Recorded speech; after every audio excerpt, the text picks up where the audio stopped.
Good evening, dear friends. A little bit of news to share with you, which I'm not going to dwell too much on. Within the past 7 days, I have decided to sell off, transfer ownership of the property of TwilightZoneMuseum.com. Please don't get up and leave. I am still going to be involved in it in some capacity. It's just, all good things do have to end at some point. And I've been involved with Twilight Zone projects for more than 20 years now. I hate to admit. I hate attaching, dates and clocks and calendars to things because it really does date me and age me. But things do have to, you have to move on from things eventually. Nothing good ever lasts forever. So, or at least not under the control of one person. Eventually it does have to either completely go away or change hands. So that decision was made here in the past week.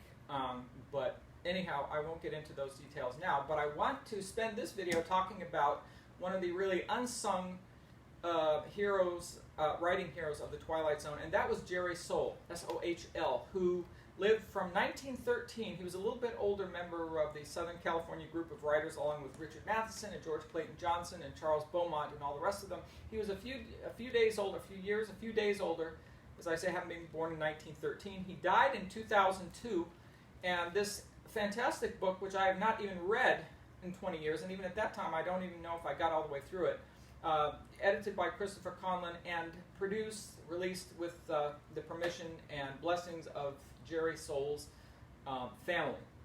And in this book are not his Twilight Zone scripts, but two unproduced Twilight Zone scripts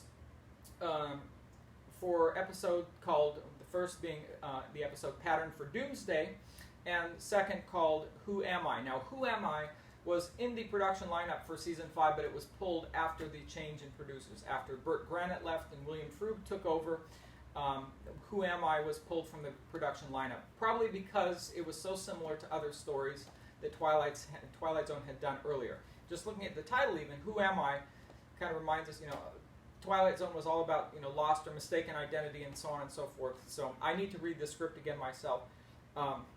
And what Chris has to say about it in his commentaries. But needless to say, I do recommend this book highly. Jerry Sohl actually was a legendary writer, in and of himself. He wrote a number of novels, the most famous of which I think is Costigan's Needle, which I have known about for some time, but have, I'm ashamed to admit, not read. But I knew about that, many years ago. But he only really, with the release of the Twilight Zone companion book many years ago, was finally revealed as Charles Beaumont's ghostwriter for those 3 episodes that were credited to Beaumont, but not credited to Jerry Sohl until much later, until that book came out. And what I'm also holding in my hands here is this old videotape, Columbia House videotape with liner notes. And if you can see here, the bottom right-hand corner, there's a picture of Talkie Tina in this production still. And these tape boxes were really kind of nice because they had these wonderfully written liner notes. And I don't know if Mark Zicree wrote all of them, but I think he wrote most of them. And so that was also always a treat whenever you get one of these things in the mail. Of course, watching the episodes, if you hadn't seen them before, was a treat. I mean, I remember that it was for me. A new tape would come every few weeks, and it would be the whopping price of like $24. Now you can find them online for about a buck. But anyhow, so this is definitely an artifact now. This is like, but I still have it. So anyhow, let's talk about Jerry Sohl's scripts for Twilight Zone, the 3 of them. The first one that he wrote was an assignment that Beaumont had in the 4th season, which he could not complete because by that time he was no longer able to write, in the throes of, in the throes of Alzheimer's disease. And Jerry Sohl took that assignment. And it's kind of, there were a lot of stories in Twilight Zone about the wax dummies and, dolls come alive and things like that. And this was no exception. This was a story about wax dummies that are in this museum. And a man named Martin Sinescu is the curator of this Murderer's Row. And the owner of the business, Mr. Ferguson, announces that his last day of business is going to come that day. And Martin, played by Martin Balsam, one of the rare occasions when the name of the actor was also the name of the character. I don't know if Jerry Sohl did that on purpose. But Martin offers to buy these things, and he does buy them, and all goes to hell as he transports them to his basement and spends a fortune on air conditioning, trying to keep them, keeping them from all melting. And he buys them new clothes and depletes his bank account, and then his wife leaves him. And one by one, everybody gets murdered by these figures, wax figures, come alive. And the figures are these murderers throughout history: Burke and Hare, Jack the Ripper, Albert W. Hicks, Henri Désiré Landru, who killed a lot of people, and eventually, I believe, were all executed. Now they're immortalized in wax. There was actually another episode of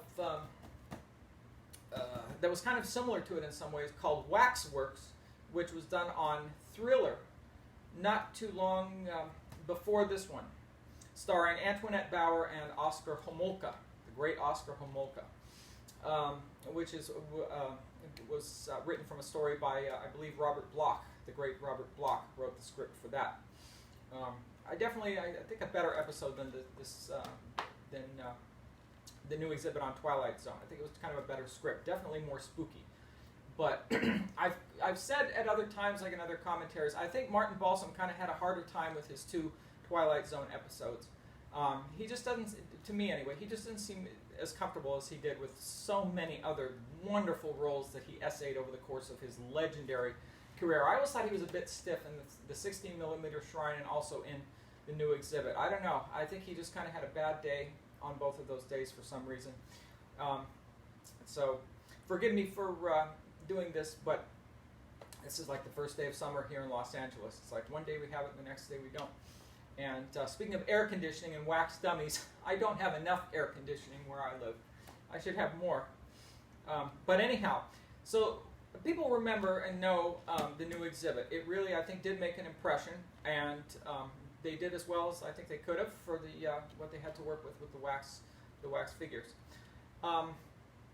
And then came the second one was Living Doll, and everybody knows that episode. And it's, I think really credited to one factor, which I'll mention here in a few moments. But needless to say, this was kind of an episode, it was a very macabre episode about really not just like the evils of step-parents whose, malfeasance really never comes to light. I mean, Lord knows that step-parents can do tremendous damage to stepchildren. But Sohl really pushed the envelope with it, I think. To a degree, because he mentions psychiatry, and I think at that time, the early 1960s, psychiatry was becoming more and more popular, especially for children. Psychoanalysts were working with children more in those days, and it was becoming just a little bit more fashionable for people to go to therapy, especially children. Now, as far as a film like this, or an episode of television like this being on the air at that time, that was risky, and in some ways, I'm kind of surprised that CBS allowed it. Because something like dealing with, this child caught in the middle of, this, her mother who is fine, but this terrible step-parent, I think that really kind of stretched it for that day. The gritty reality-based stuff didn't come until really the 70s. It didn't really start until the 70s, but for some reason they let this episode go on the air. Now, one thing I really find kind of cute about it is the fact that they pull up in this Brady Bunch type station wagon in the first shot, in the opening shot. But we all know that this is going to end very, very badly, and that comes from Bernard Herrmann's score, which is a wicked, I've looked at the music, it's a wicked waltz in 3/8 time, which is really like waltz tempo. I mean, waltz meter. 1, 2, 3, 1, 2, 3, 1, 2, 3, bump, bump, bump, bump, bump, bump, bump, bump, bump. So if you remember you go and watch that episode, you'll hear it. And his score is composed for a mere quartet of instruments: 2 harps, a bass clarinet, and a marimba player. 4 instrumentalists, which I think got together, of course, in the studio, and Mr. Herrmann conducted them through this. It's not a lot of music, only enough music to last about 22 minutes, but it really, really made an impact. He was the only man to do that. I mean, he was clearly the person to write the music for this thing. And it only really, the drama is very quick. it's over the course of the whole thing. The whole story takes place over the course of an evening. So we see them entering with this package, this new doll, up through, the time that Eric Strater, as the main character's name is, until Eric's death in the final scene when he topples down the stairs to his death. And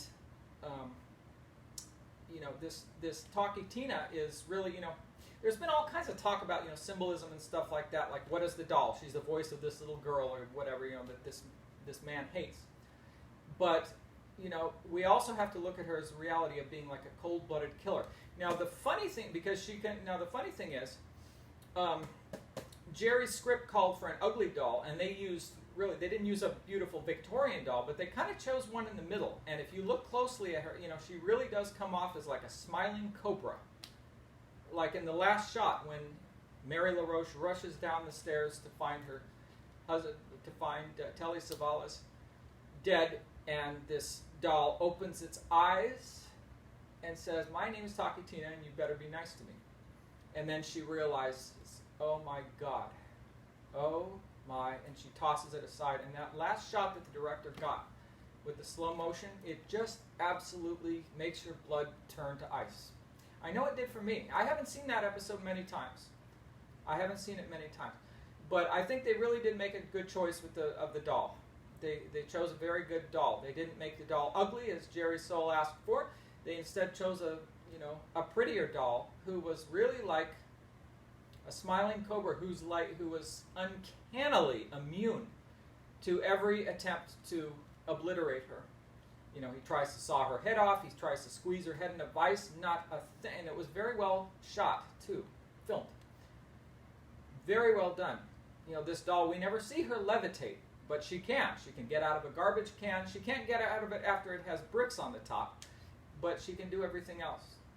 So this was a very scary script, and I started to say earlier, as I got ahead of myself, the thing that I kind of find a little cute about this episode, other than how the music is so, foreboding and foretelling, is, Rod Serling with his introductions about next week's episodes, oftentimes they were just kind of, as I say, cute. And he said things like, this one's designed to send shivers through you like a fast subway train, but rarely did the episodes live up to that. This is one that totally, totally did. And I would be remiss also to not mention June Foray, and I'm so glad that I got to talk to I met June several times, and I wish I had more time to talk about her because she was just a legend. And thankfully we were able to get her for an interview for the DVDs. But as she got older, as everybody does, she said, I can't go that high anymore. I can't go to the upper octaves like I used to be able to when I did, in those days when I did Chatty Cathy and when I did Talkie Tina. Now I can do, all the witches and things like that, that require a very gravelly voice. And she worked literally almost up until the time that she died, and she was only weeks short of being 100 years old. So it's really due to June Foray, who was uncredited. Why, I don't know. That made that episode soar to tremendous heights. And now this video is getting a bit long, and I'm going to have to break it onto another one to talk about Jerry's last episode. But there you have it for Living Doll and the new exhibit, which is also about dolls or dummies.